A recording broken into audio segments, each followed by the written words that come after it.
dan menambah ilmu yang insya Allah bermanfaat pada pagi hari ini dengan guru kita, Bapak Rahmat Mulyana, Ya, yang insya Allah pada hari ini kita akan membahas tentang balancing tradition and innovation contemporary issue in Islamic finance. Masya Allah, Masya Allah. Mungkin tidak usah berlama-lama, Bapak Ibu hadirin yang sudah sangat menunggu ya tentang materi ini. Mari kita buka agenda kita dengan membaca basmalah, Bismillahirrahmanirrahim. Dan kami berikan waktu dan tempat kepada guru kita, Bapak Rahmat Mulyana. Kepada Bapak kami persilahkan.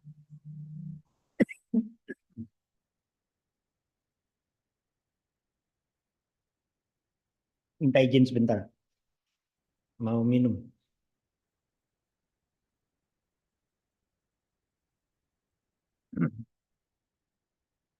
Baik, Assalamualaikum warahmatullahi wabarakatuh. Bismillahirrahmanirrahim. Alhamdulillahirrahmanirrahim. Alhamdulillahilladzi arsala rasulahu bil huda wa dinil haqq liyudhhirahu 'ala dini kullihi. Wa kafa billahi syahida asyhadu an la ilaha illallah wa asyhadu anna Muhammadan abduhu wa rasuluh. Ya izin Bapak-bapak, ini sebenarnya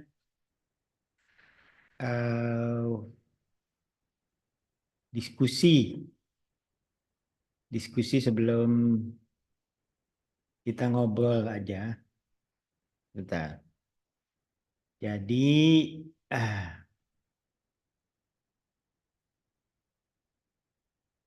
saya ingin memulainya dari mengambil angle sejarah ya.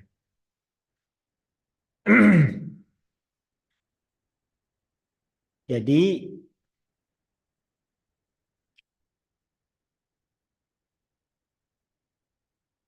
setidaknya di dalam Al-Quran ada kata zakat itu disebut 30 kali. Yang 27-nya itu bersanding dengan sholat ya. Jadi waqimus shalah wa atuz zakah. Ada juga yang penyandingan ini sifatnya general ya. Seperti yang di awal-awal surat Al-Baqarah. Auzubillahi minasyaitonirrajim. Alif lam mim zalikal kitabul la raiba fihi hudal lil muttaqin alladzina yu'minuna bil ghaib wa yuqimunas shalah wa mimma razaqnahum yunfikun. Jadi interpretasi spesifik dari wa mimma razaqnahum yunfikun itu adalah zakat. Tapi bisa juga dimaknai lebih luas dari zakat. Kan gitu ya. Sehingga kemudian dari awal ayat surat Al-Baqarah ini kita memahami bahwa fondasi utama di dalam agama Islam itu adalah beriman kepada yang gaib. Yang gaib itu adalah Allah, malaikat, surga dan neraka, akhirat kan ya. Itu hal-hal yang masih gaib, ya kan? Gaib itu kan baru sementara. Pada akhirnya hal itu tidak akan jadi gaib insya Allah. Kemudian yuqimus shalah ya. Kemudian wa mimma razaqnahum yunfikun. Jadi agama ini dibangun dengan fondasi spiritual, sosial, dan material dalam proporsi yang seimbang. Oleh sebab itu, terutama setelah di Madinah, itu kemudian Rasulullah SAW membuat proses manajemennya dalam zakat ini, ya kan? Tadinya zakat itu ketika skalanya masih kecil, tentu saja dilaksanakan paruh waktu. Para sahabat yang mengurusnya juga kemudian mencari nafkah dengan profesinya sendiri. Tapi begitu prosesnya sudah sangat menyita waktu, maka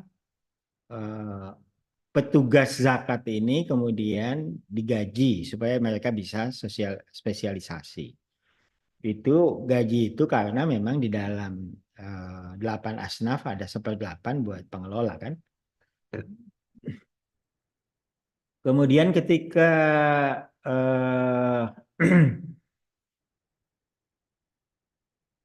masyarakat Islam meluas masih di zaman Nabi, maka Nabi SAW mengutus kepada para daerah itu selain Qadi ya seperti Muaz bin Jabal yang hadisnya terkenal, Nabi mengkonfirmasi Anda nanti menegakkan hukum berdasarkan apa, kan gitu ya. Muaz mengatakan saya akan berhukum kepada Al-Quran dan Sunnah. Kalau nggak ada, ya saya akan beristihad. Itu kan itu hadis istihad dari Muaz bin Jabal radhiyallahu anhu. Dan belakangan juga dikirimlah para sahabat itu pemungut zakat. Bukan hanya memungut sebenarnya, karena sifat zakat itu adalah seketika dan operasional, maka zakat itu dikumpulkan dan dibagikan. Kan gitu ya, di setempat. Jadi tidak ada zakat yang dibawa dari daerah ke pusat, ke Madinah. Prinsipnya itu. Prinsipnya itu. Kalau kita baca teks awal itu begitu. Jadi para sahabat itu datang misalnya ke waktu itu yang sudah dilakukan sebagian Syam ya, Syria, ya setelah perang Mu'tah itu ya, yang besar. Kalau Palestina kan ditaklukkan pada saat Sayyidina Umar bin Khattab radhiyallahu anhu ya. Kemudian terus meluas. Nah, pengumpulan zakat ini menjadi sesuatu yang sangat penting, gitu. Menjadi sesuatu yang sangat penting. Itu juga menunjukkan bahwa penyebaran agama ini selain ketauhidan, selain iman kepada Allah, ya kan, iman kepada Rasul, iman kepada kitab, rukun iman juga rukun Islam, ya kan. Islam setelah syahadat, sholat, puasa, dan zakat. Jadi rukun Islam yang keempat ini juga langsung ditegakkan.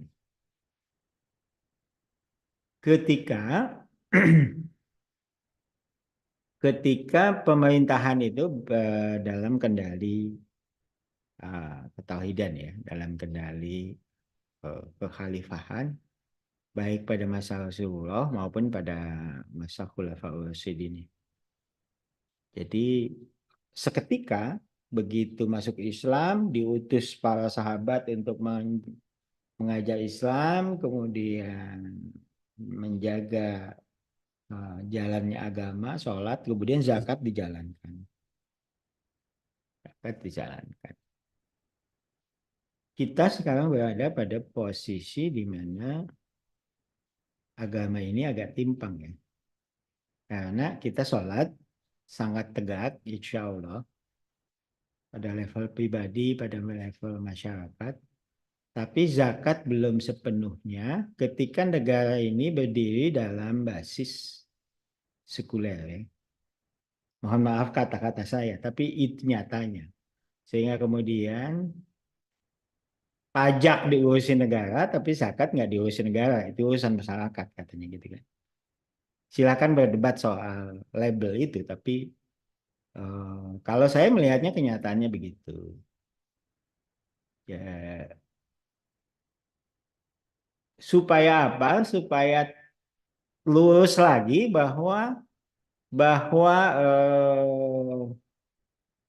pembangunan masyarakat Islam itu pilarnya sholat zakat gitu. Nah, pilar zakat ini yang kemudian menjadi dalam quote unquote centang perenang dilaksanakan oleh masyarakat sendiri gitu. Sampai kemudian pada akhirnya pemerintah pun ikut campur dalam konteks formal. dalam membentuk Basnas. Tapi apakah zakat itu jadi sesuatu?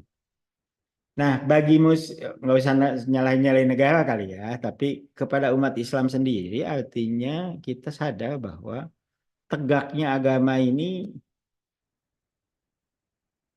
belum sempurna kalau sholatnya sudah tegak, zakatnya belum tegak. Kan gitu. Dan juga kesadaran bahwa chemistry agama ini nggak lengkap kalau aspek zakatnya itu nggak hidup gitu. Tidak seperti hidupnya sholat berjamaah. Tidak seperti hidupnya sholat. Dan juga bahwa dakwah ini disebarkan dengan ekonomi. Ya kan? Tegaknya zakat itu ketika orang-orang kaya kemudian mendistribusikan kekayaannya kepada yang miskin. Jadi ada redistribusi dari yang kaya kepada yang miskin. Karena apa? Karena setiap orang punya opportunity yang berbeda, punya kapabilitas yang berbeda untuk menangkap nilai tambah ekonomi, ya kan? Kalau orang seperti Abdurrahman bin Auf radhiyallahu an, dia punya kapabilitas yang luar biasa. Hijrah dari Mekah kembali miskin, tapi begitu ke Madinah dia mengkapitalize dirinya sehingga kemudian bisa memperoleh dan mengakumulasi kekayaan yang luar biasa. Nah, itu adalah anugerah yang juga tidak dimiliki banyak orang. Tetapi itu terdistribusi. Itu terdistribusi dalam bentuk zakat, dalam bentuk nanti Qaudul Hasan, saya akan jelaskan. Dalam bentuk wakaf, seperti yang dilaksanakan oleh Sayyidina Utsman bin Affan radhiyallahu an. Beliau berwakaf dengan membeli sumber orang Yahudi yang kemudian yang dulu itu menjadi sumber masalah, sumber kapitalisme. Dibeli oleh Utsman, kemudian sampai hari ini sumur itu berdiri hotel dan hotel itu meneruskan kapitalisasi dan nilai tambah atas nama Sayyidina Utsman bin Affan radhiyallahu anhu. Luar biasa kan? 1400 tahun kemudian nilai tambahnya masih dinikmati, masih menghasilkan dalam bentuk hotel sekarang ya. Dulu menjadi solusi bagi ketersediaan air di Madinah Madinah Al Munawwarah. Begitu ya. Nah, jadi harus kuat kesadaran kita bahwa agama ini belum lengkap kalau aspek ekonominya, terutama pendistribusian dari yang kaya kepada yang miskin itu belum berjalan. Gitu. Oleh sebab itu, kita akan sangat menyadari bahwa salah satu solusi di mana ada sebuah masyarakat yang mendapatkan dakwah yang sangat efektif, yaitu Nusantara ya, yaitu dengan dakwah ekonomi. Karena memang menerima ketauhidan itu juga ternyata chemistry-nya akan sangat kokoh kalau secara ekonominya mereka kemudian berubah, berkembang. Gitu kan. Ketika masyarakat menjadi tauhid, tiba-tiba ekonominya itu berkembang pesat. Kenapa? Karena yang kaya kemudian mendistribusikan sebagian dari kekayaannya kepada yang miskin. Orang yang punya nilai tambah, kapabilitas nilai tambah yang besar kepada mereka yang kapabilitas nilai tambahnya kecil. Kemudian terjadi sebuah masyarakat yang saling tolong menolong, saling mengayomi secara baik secara sosial maupun secara harta, kan gitu ya. Ini terjadi juga dalam konteks yang lain ya, seperti wakaf itu. Wakaf ketika Madinah kesulitan air dan penguasa mata air itu adalah seorang Yahudi, dan dia tidak menjualnya, Utsman bin Affan kemudian membujuknya untuk membeli. Oke, kita belinya 50-50. Jadi kamu hari ganjil, saya hari genap, gitu kan? Yahudi itu setuju karena dia kan menjual mahal airnya kan, gitu. Sama seperti sekarang orang monopoli menguasai sumber daya ekonomi, kemudian mengenakan harga yang mahal pada masyarakat. Nah, oleh Utsman bin Affan radhiyallahu an, pada saat hari genap hak dia itu kemudian sumur itu diobral kan gitu. Orang ngantri air. Jadi kemudian di hari ganjilnya orang nggak perlu lagi air kan. Eh, kita bisa menunggu pasokan air itu 2 hari aja. Gitu. Oke, saya ini harus percepat ya karena ini kan sampai jam 11. Saya pikir setengah 11 saya sudah akan berhenti ya. Jadi wakaf itu. Wakaf itu adalah ketika aset yang sangat bermanfaat untuk masyarakat banyak diakuisisi kemudian nilai aset itu mahal sekali, ya kan? Tetapi bagi orang kaya aset itu kemudian menjadi sumber return perpetuity ya. Jadi sumber return yang tidak ada hentinya bahkan sampai sekarang gitu loh. Itu yang luar biasa dari wakaf. Itu kemudian masuk dalam kategori hadis. eh, Amal soleh itu akan berhenti kecuali 3. Yang pertama anak soleh yang mendoakan. Yang kedua adalah uh, harta yang kemudian memberi manfaat dan pahalanya mengalir terus. Yang ketiga adalah ilmu. Ilmu juga. Ilmu sebenarnya wakaf juga. Cuman intangible kan. Tapi itu wakaf. Seseorang seperti Kiai Hasan Humam menciptakan metode IKO. Dengan metode IKO, jutaan anak Indonesia yang tadinya susah baca Quran, jadi mampu baca Quran. Kemudian setiap anak membaca Quran dari anak sampai di anak yang bersangkutan itu wafat, jadi tua. Semua pahalanya kan mengalir ke Kiai As'ad kan gitu. Jadi wakaf itu yang diadopsi oleh banyak universitas barat menjadi endowment fund. Di mana Harvard misalnya 44 billion dollar atau sekitar 640 triliun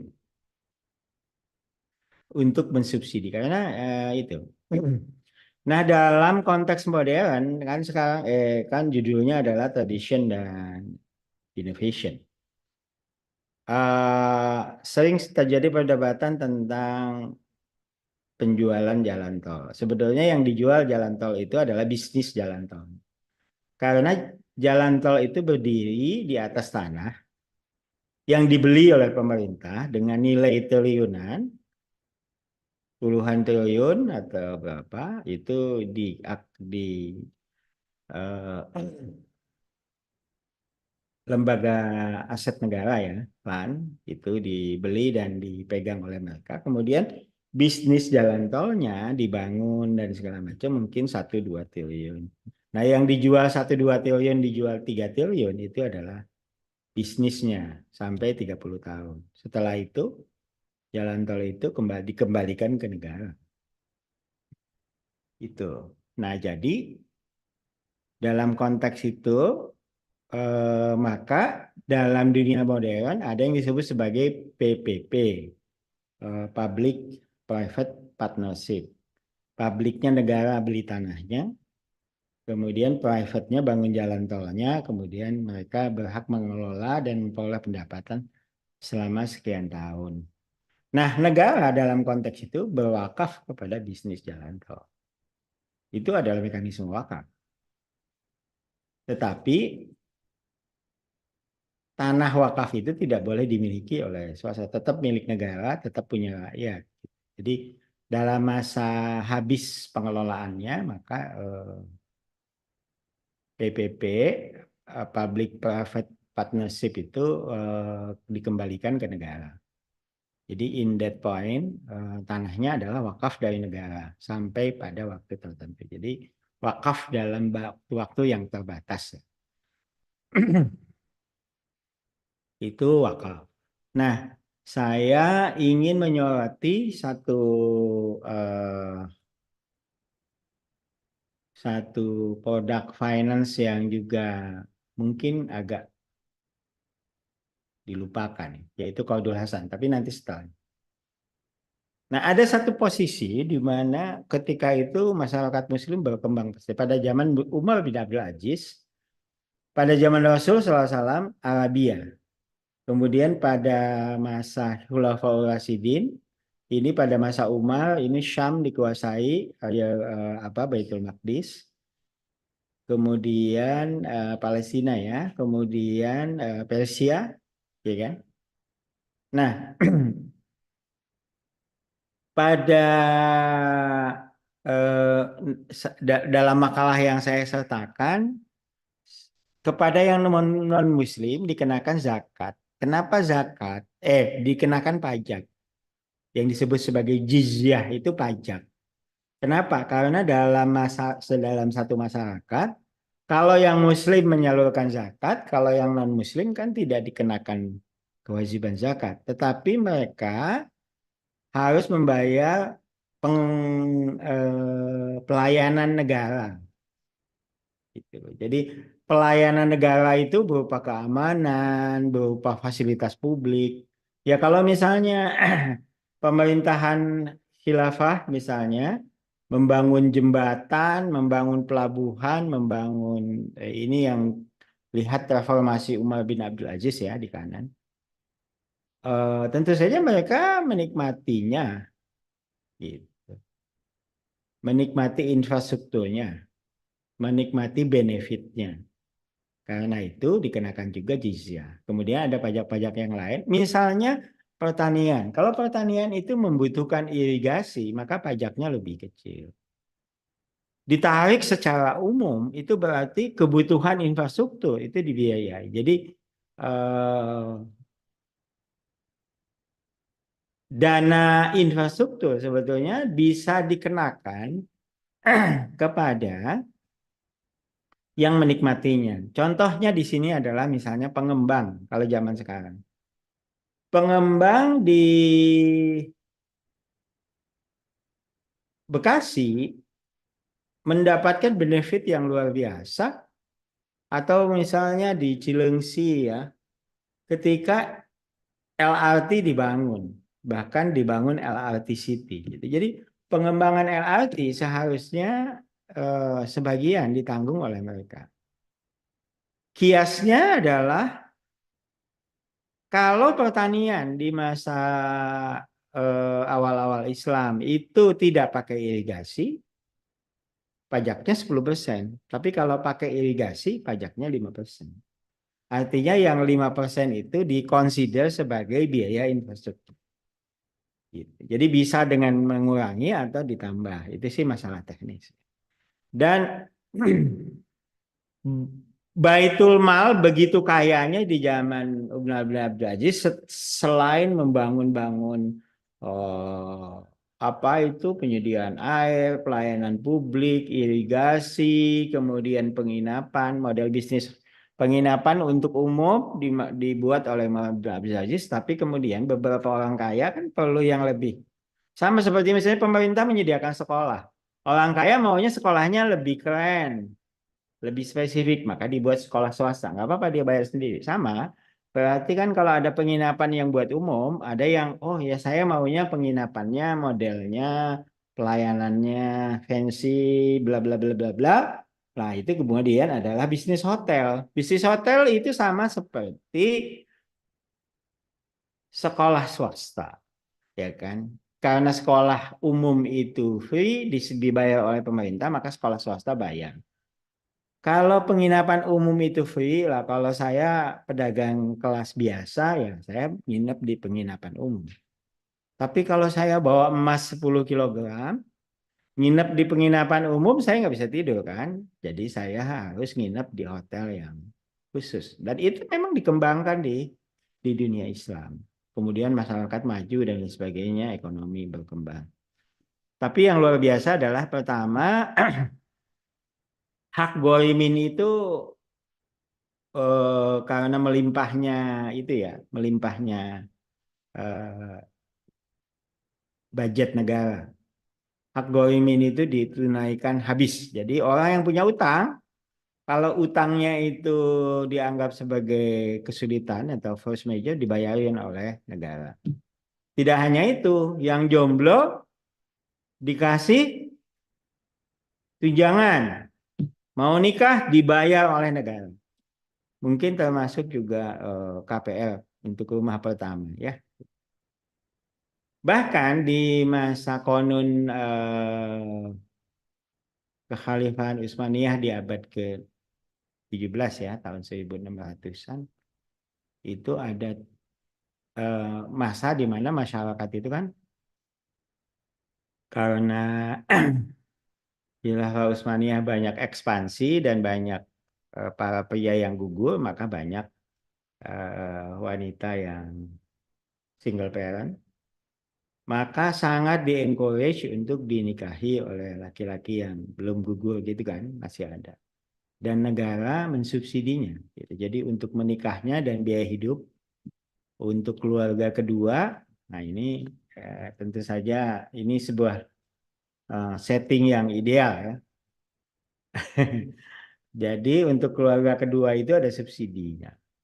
Gitu. Itu terjadi di uh, Khilafah Utsmaniyah ya, di Konun pada tahun 1600-an itu terjadi begitu.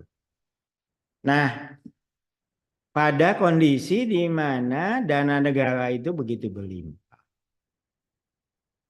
Semua taat membayar pajak dan semua taat untuk tidak ngaku miskin.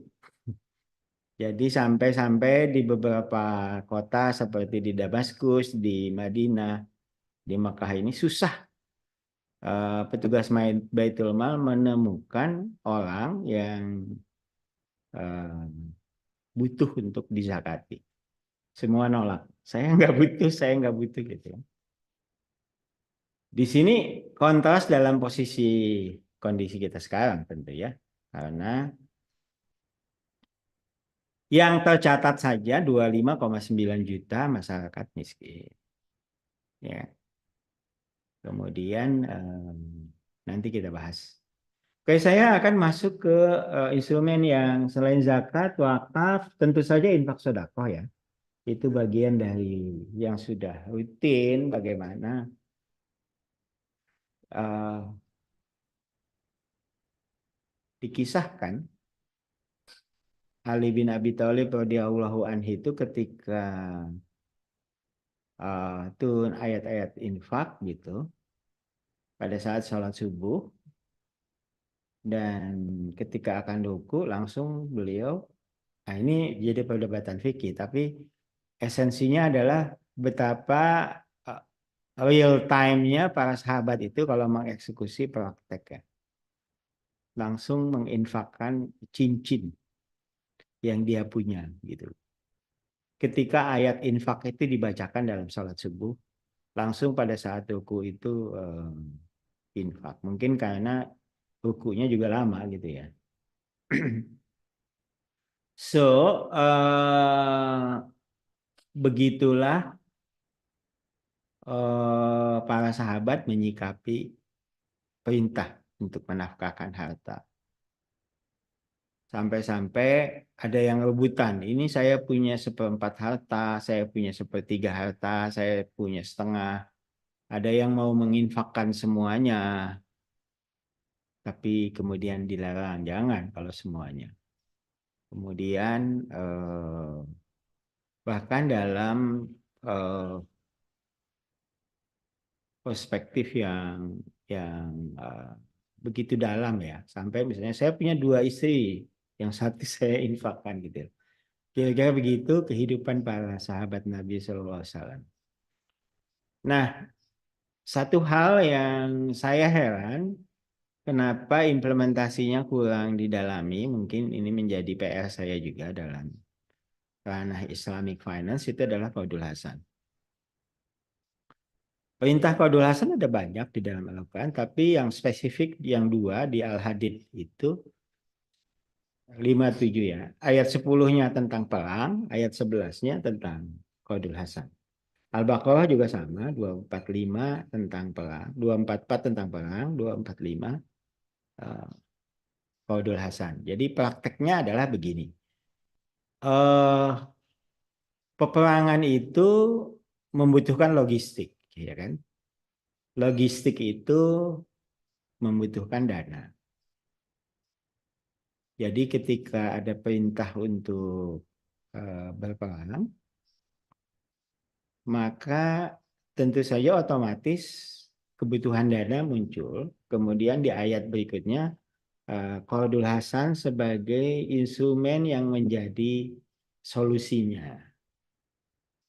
Kenapa Qaulul Hasan? Ya karena gini, misalnya perintah perang muncul, kemudian para sahabat yang punya harta, Utsman bin Affan akan menyediakan sekian ribu kuda.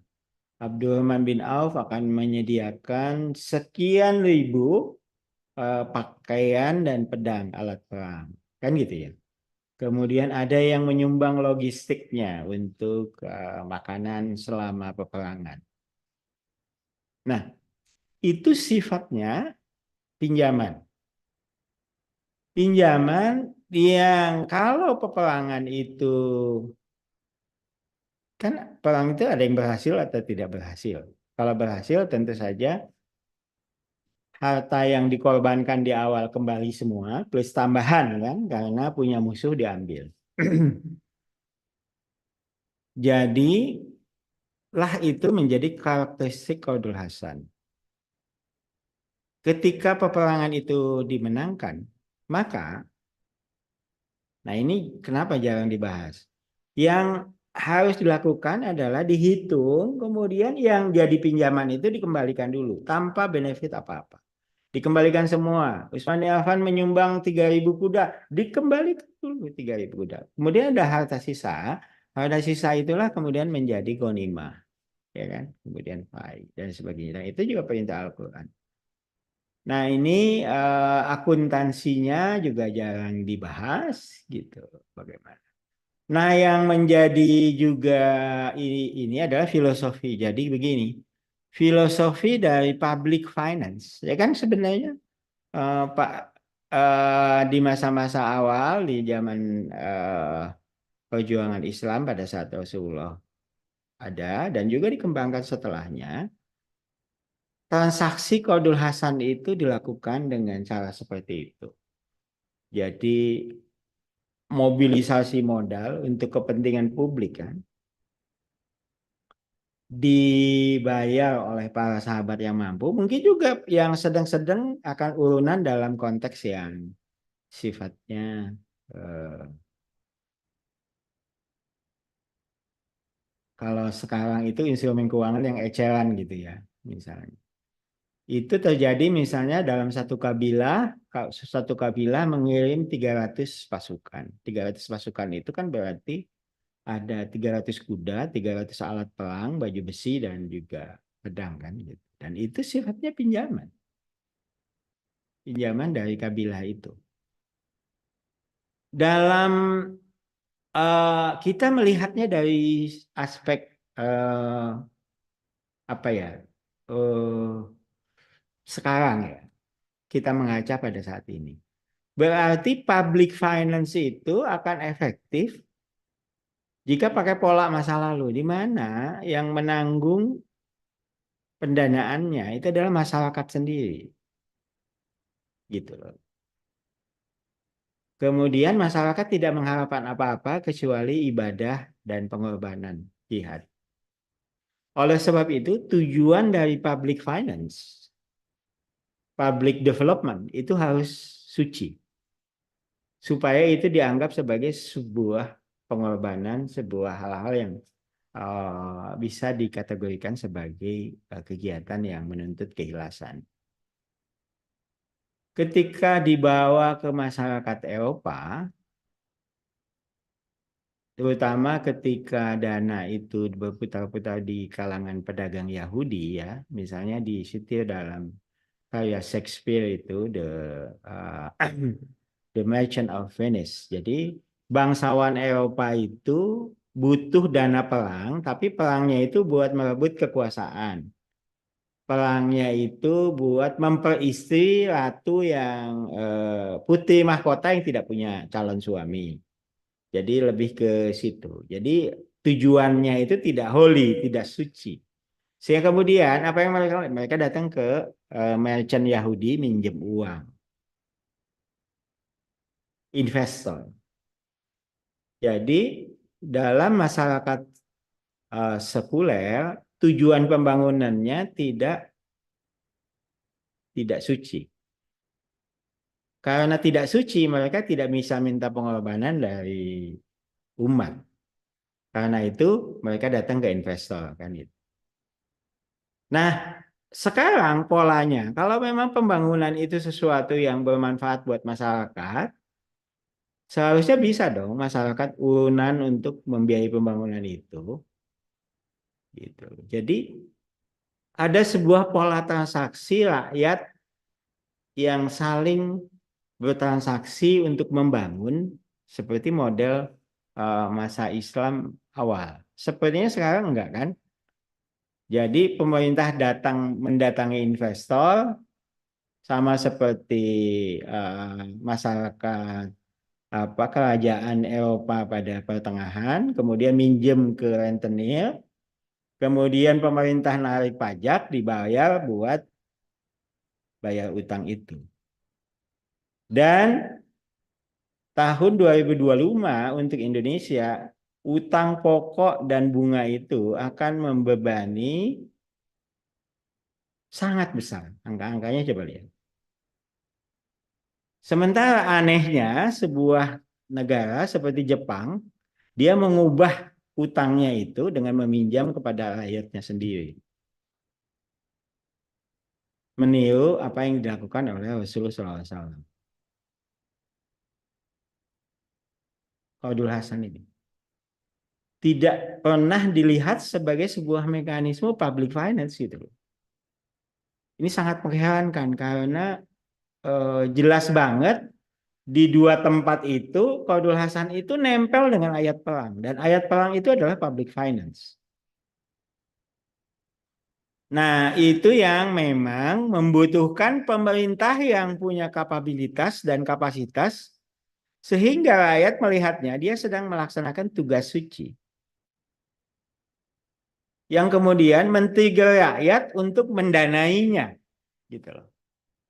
Itu menurut saya itu yang akan jadi solusi ya.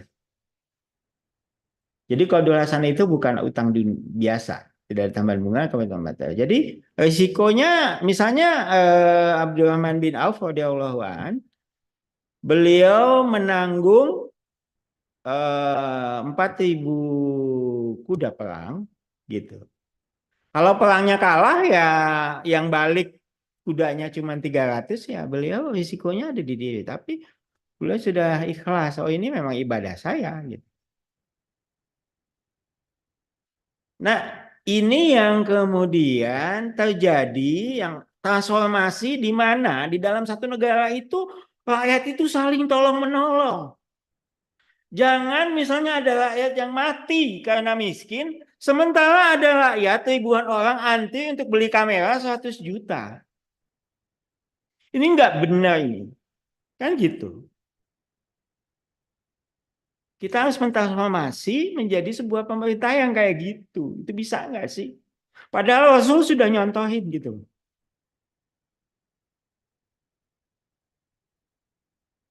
Ya kan? eh Ya karena apa? Karena memang mungkin penguasanya nggak bisa dijadiin contoh. Niat penguasanya tidak suci, sehingga kemudian proses transaksi itu nggak terjadi.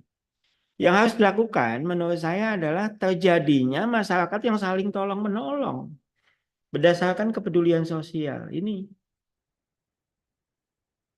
ya. Jangan ada masyarakat yang di satu sisi kerjaannya ngoleksi tas mewah, mewah-mewah, sementara yang di sini lain buat sekolah aja nggak makan gitu. Nah ini kan harus disambungkan. Dan dosa jadi pemimpin kalau kita tidak menyambungkan itu. Karena apa? Karena agama ini tegak dengan zakat.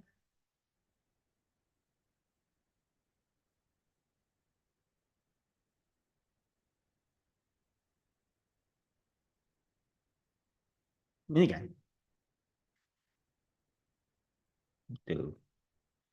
Jadi mungkin dari saya itu saja dalam arti intinya ya. Inti yang ingin saya sampaikan itu bahwa nilai-nilai yang kita punya itu sebetulnya menjadi solusi, ya kan? Cuman ini dibawa dalam konteks yang agak kosmetik kalau menurut saya sih, ya kan? Jadi judul-judulnya doang, tapi enggak, intinya sih enggak. Coba lihat di sini, tahun 2025 bunga utang pemerintah 600 triliun. Ini sama dengan anggaran pendidikan yang dari A sampai Z, yang 58%-nya itu buat gaji guru SD SMP kan. Dan kemudian buat anak kuliah nggak ada. Gitu. Utang jatuh tempo 800 T, debt service 1.400 triliun, 67% dari pajak rakyat. Dan pajak kita itu mayoritas PPN yang sebenarnya dikenakan buat semua. Jadi sebenarnya pajak kita itu lebih mirip mendistribusikan kekayaan dari orang miskin kepada orang kaya. Karena begini, karena kan saya tadi mengatakan ada persepsi yang kita pelajari dari sejarah Islam itu kan dua ya, pajak yang jelek. Pajak yang jelek ada dan kemudian interpretasi hadis-hadis tentang pajak, tentang negatif itu maksudnya adalah pajak yang jelek itu.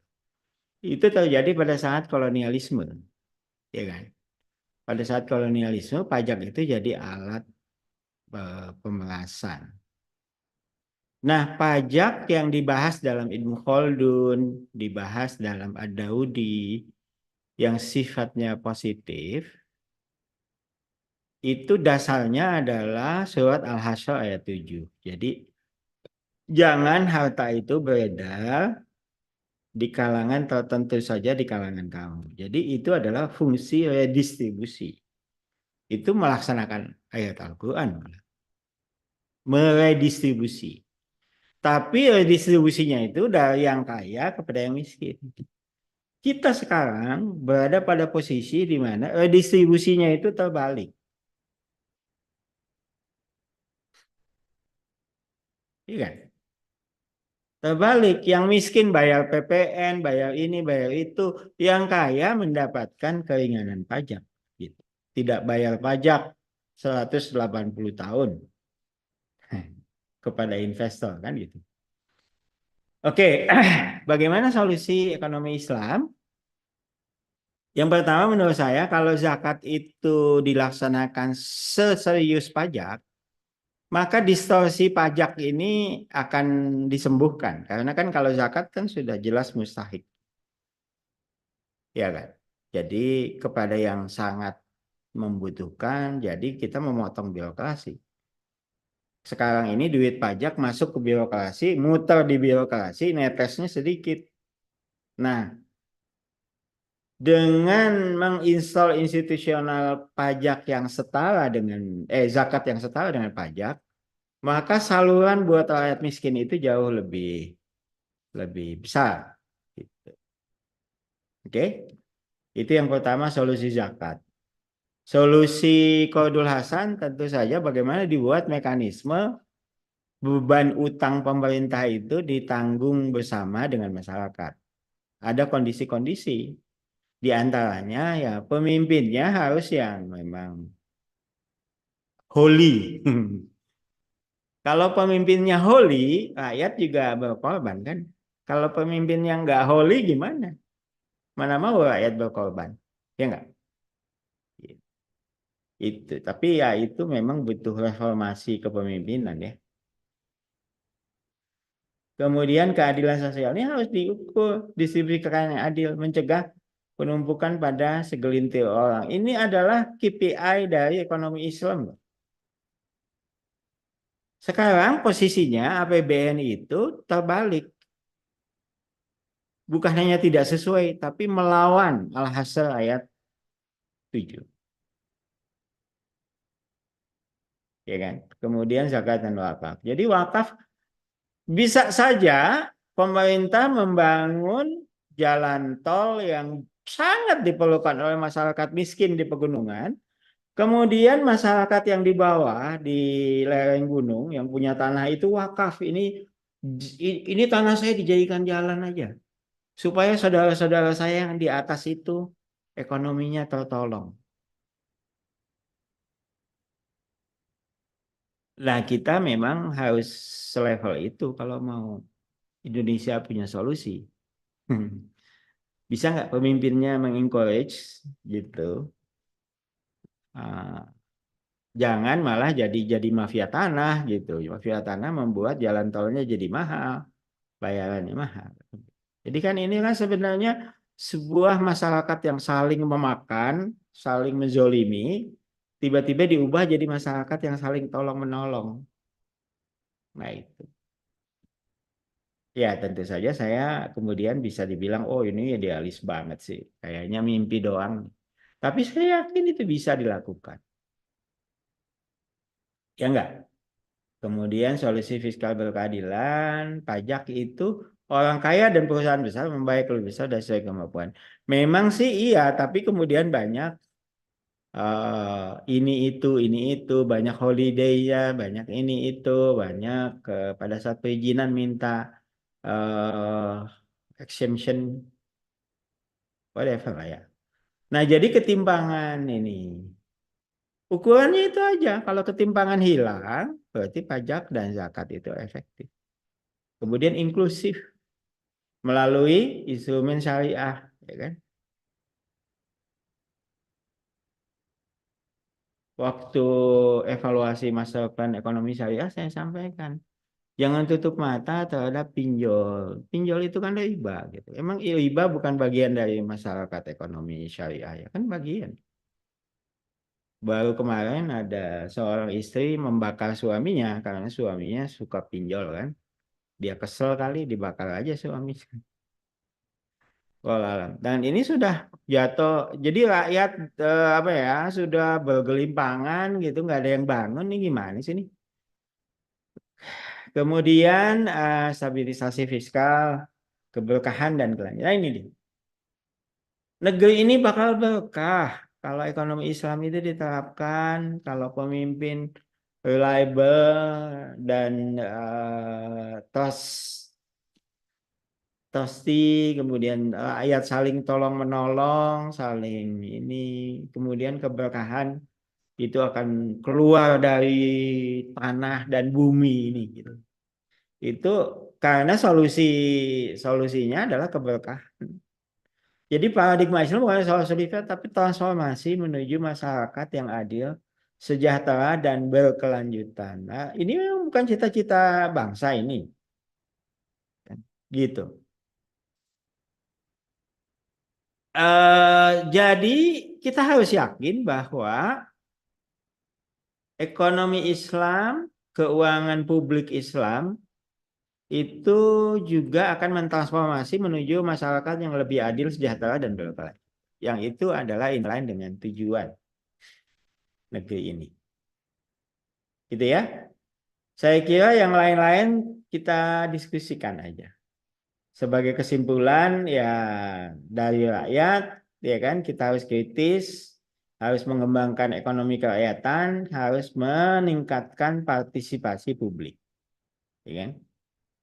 Ini setelah kemarin saya nulis tentang ini, ada waktu kemudian berseliweran di timeline saya tentang total politiknya yang ada Panji Pragiwaksono ya. Itu dia saya kemudian kepikiran memang benar sih partisipasi publik ini penting dan itu dikorbankan dengan adanya dinasti politik dinasti dan nepotisme. Kalau dalam kerangka negara dan dalam kerangka yang lebih helikopter view itu kan sebetulnya nepotisme yang kemudian jadi tap MPR. Itu kan pembelajaran dari Orde Baru. Tapi sepertinya kita lambat belajar dan ini yang jadi korban sebenarnya partisipasi publik. Karena kalau sudah di level nasional maka Dari nasional Sabang Merauke sampai kecamatan nepotisme akan marak gitu. Dan saya merasa berkewajiban untuk meluruskan itu. Kalau pemerintah kita nggak usah ini ya, kepemimpinan yang adil, kebijakan rakyat, regulasi yang mendukung. Demikian dari saya barangkali sebagai bahan diskusi ya. Mudah-mudahan apa yang disampaikan bermanfaat. Saya kepikiran juga memang pada saatnya menulis tentang Islamic Public Finance ya. Makanya ada makalah yang saya buat itu sebenarnya outline-nya aja. Di sana kan sudah jelas kelihatan bagaimana warisan kita. Warisan kita itu mulai dari kok ke sini? Eh, sorry.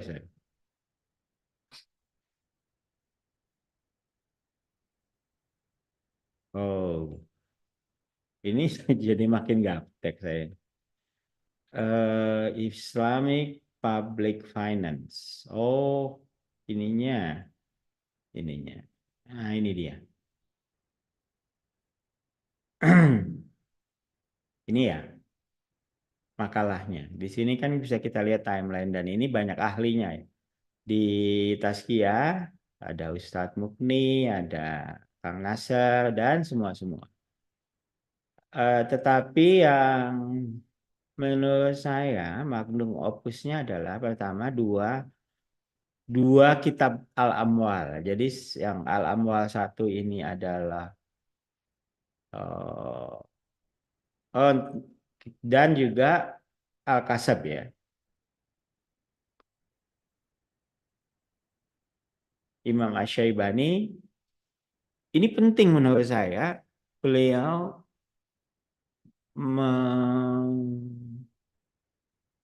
jadi secara mikro orang itu kan nyari nafkah ya. Kalau boleh saya bilang ini terjemahan masa kininya adalah fikih mencari nafkah. Semua orang mencari nafkah kan. Dan banyak yang mencari nafkahnya itu tidak sesuai dengan syariat. Tanpa sadar, karena nggak ada yang penting ya. Misalnya kita tahu ada hadis yang mengatakan banyak orang masuk neraka karena wudhunya sembarangan atau airnya sembarangan. Ya bukan berarti against of that, tapi mungkin saya berpikir orang itu lebih banyak masuk neraka juga karena nyari nafkahnya nggak benar. Gitu ya. Kalau wudhu wudhu aja sembarangan masuk neraka, apalagi nyari nafkah kan gitu. Nah, ini harus ini saya men-trigger teman-teman nih. Fikih mencari nafkah ini harus di jadi orang itu sadar. Ya mungkin dimulai dari YouTube channel kali, gitu. Kang Nasir atau ini kasab ini penting ini, gitu. Menentukan surga dan nerakanya orang. Iya kan? Tapi ada yang nggak nulis. Begitu ya Ustadz-Ustadz para asatidz saya men-trigger bagaimana mencari nafkah di zaman now yang menjamin kita ke surga. Kemudian yang kedua kitab Al-Amwal. Ini populer lah kalau di Tazkiyah dan para ustadz ya. Tapi saya ingin menyoroti yang kedua dari Ad-Daudi ini terutama terkait public finance. Jadi kitab Amwal Ad-Daudi ini mengisahkan tentang bagaimana memanfaatkan dana publik gitu. Jadi bahkan sampai misalnya negara itu bisa minjam dari uh, lembaga penyedia dana saat itu ya. Itu kan beliau tahun 1000-an. Jadi abad ke-11 ini. 400 Hijriah. Ya. Ini zaman Andalusia. Zaman Andalusia. Beliau dari Andalusia. Salah satu cendekiawan dari Andalusia. Kemudian Ibnu Khaldun 400 tahun kemudian mengisahkan tentang dinamika fiskal ya. Jadi beliau mengakui bahwa di dalam Kesultanan Islam ada juga pajak. Tapi mengatakan bahwa kalau Kesultanan itu mengenakan pajak yang memberatkan, maka boleh jadi itu sebagai sebuah sinyal bahwa Kesultanan itu sedang goyah atau mau runtuh gitu lah. Jadi kontribusinya adalah teori labor teori, kemudian fiskal, sosiologi. Jadi menghubungkan sosiologi dengan fiskal. Dan teori dari the rise and fall of nation. Dari saya itu barangkali hanya sebagai trigger dan karena saya juga bekalnya nggak terlalu banyak.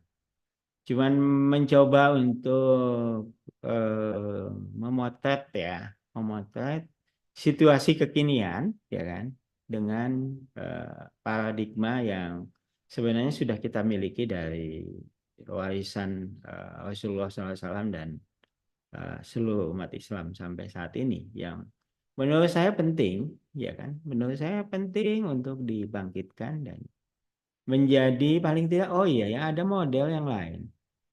Kita ini seperti terperangkap dengan model investor, negara investor, kemudian negara cawe-cawe dengan investor gitu. Rakyatnya mah diem aja gitu. Investor itu dikasih 100.000 hektar di IKN, dikasih bebas pajak 120 tahun gitu kan. Kita diem aja gitu.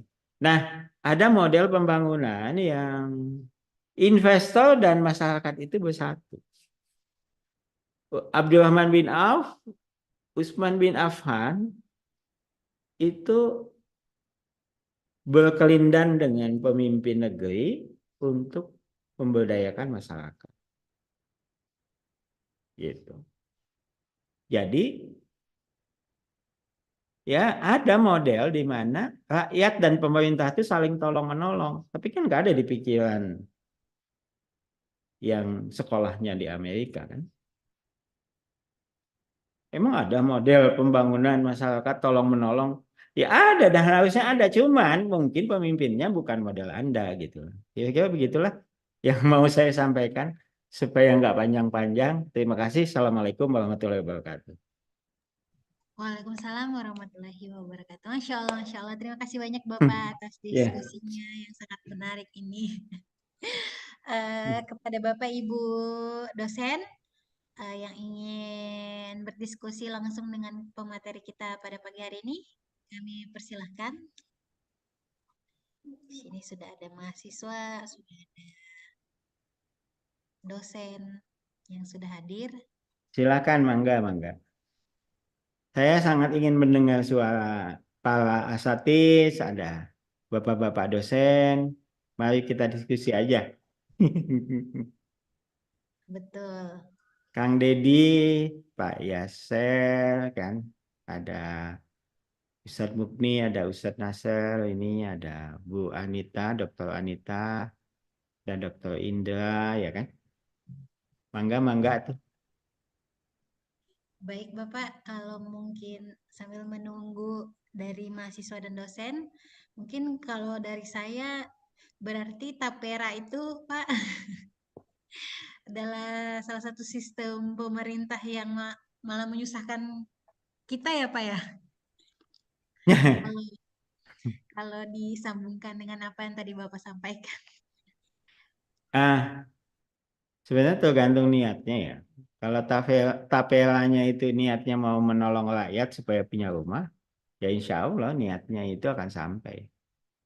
Ya kan? Tapi ini agak mencurigakan pada titik di mana pemerintah itu sedang butuh likuiditas, kemudian mengeluarkan aturan operasional tapera. Padahal itu kan sudah diundangkan sejak 2016. Bahkan sudah ah,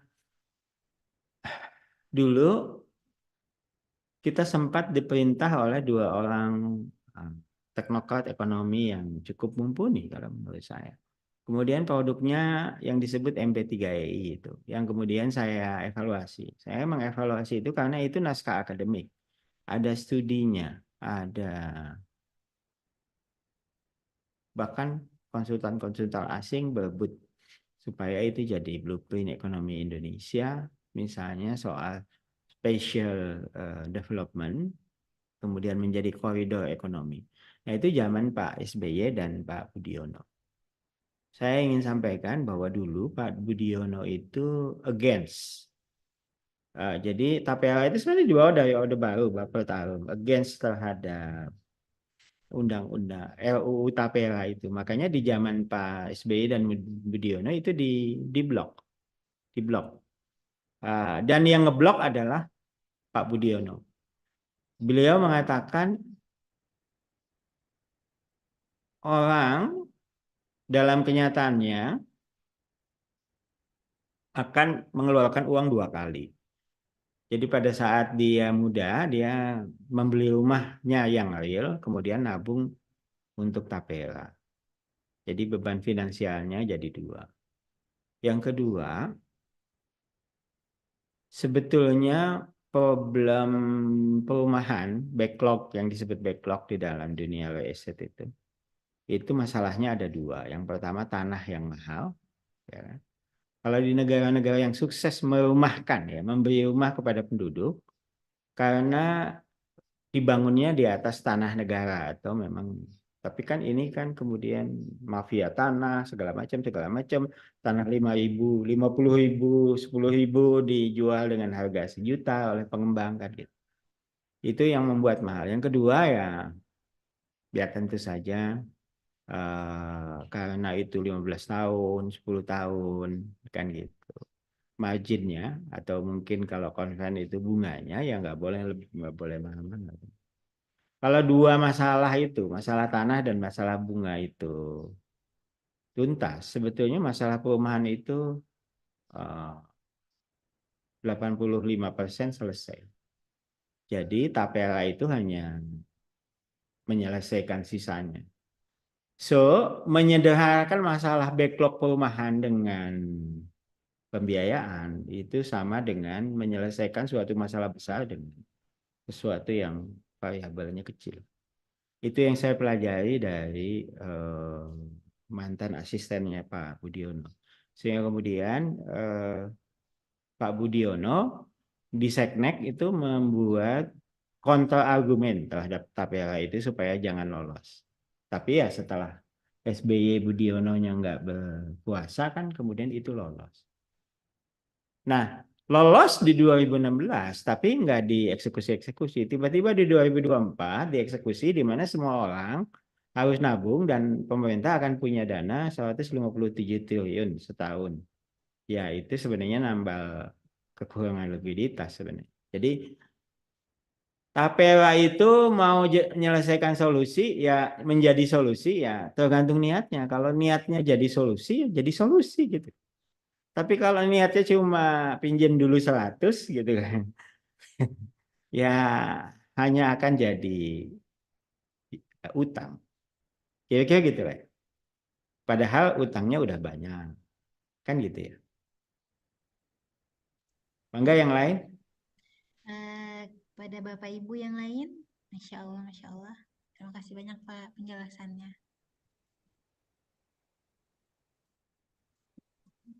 Atau mungkin sudah sangat setuju dengan ada Madam. Ya, Assalamualaikum Madam Madam. nih. Gimana Madam? On the perspective of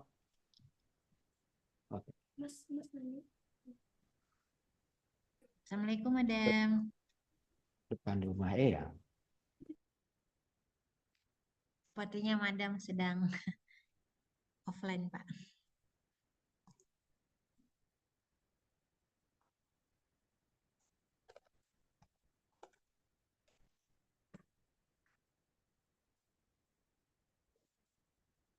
Silakan Bapak Ibu. Ini ada rekamannya ya kan? Di YouTube ya? Iya Pak, betul. Oke. Di share di YouTube. Nggak apa-apa ya Pak. Gak apa-apa, nanti saya ambil lagi YouTube. Kalau tidak ada komentar tambahan, mungkin kita cukupkan sekian dari saya. Baik Saya Pak. mohon maaf kalau ada hal-hal yang kurang berkenan. Sedikit pengumuman, saya nyusul Madam ini yang sudah menulis buku, tapi ini bukan buku teks ya, ini buku perenungan saja, perjalanan eh, intelektual dan spiritual saya yang saya tuangkan di buku itu, dan insya Allah akan mudah-mudahan ya segera launching dalam pertengahan Juli. Um, Ya, tentu saja pesannya adalah mohon bukunya dibeli. Terima kasih. Saya kira gitu ya. Baik, Bapak. Assalamualaikum Masya Allah, warahmatullahi Masya wabarakatuh. Allah.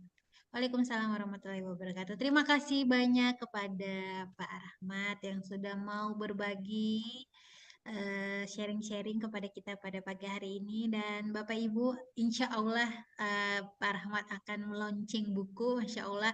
Nanti bisa Pak launchingnya di LPPM kami Ya, ya. bikinkan ini Pak, satu sesi khusus untuk Bapak ya Pak.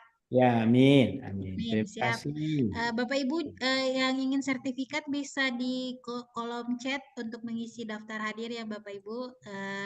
Mungkin dari kami tutup dengan hamdalah dan doa kafaratul majlis subhanakallahumma wa bihamdik alhamdulillah subhanakallahumma wa bihamdika asyhadu an la ilaha illa anta astaghfiruka wa atubu ilaik.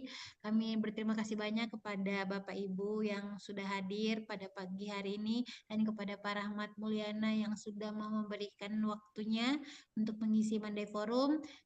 Kami dari tim LPM undur diri. Wabillahi taufiq wa hidayah. Wassalamualaikum warahmatullahi wabarakatuh. Waalaikumsalam. Waalaikumsalam warahmatullahi Terima kasih banyak wabarakatuh. Pak Rahmat. Assalamualaikum. Ya. Waalaikum. Ya. Salam. Izinlah. Makasih Pak Rahmat. Nah, Makasih Madam, makasih LPPM. Madam. Mohon Assalamualaikum. izin.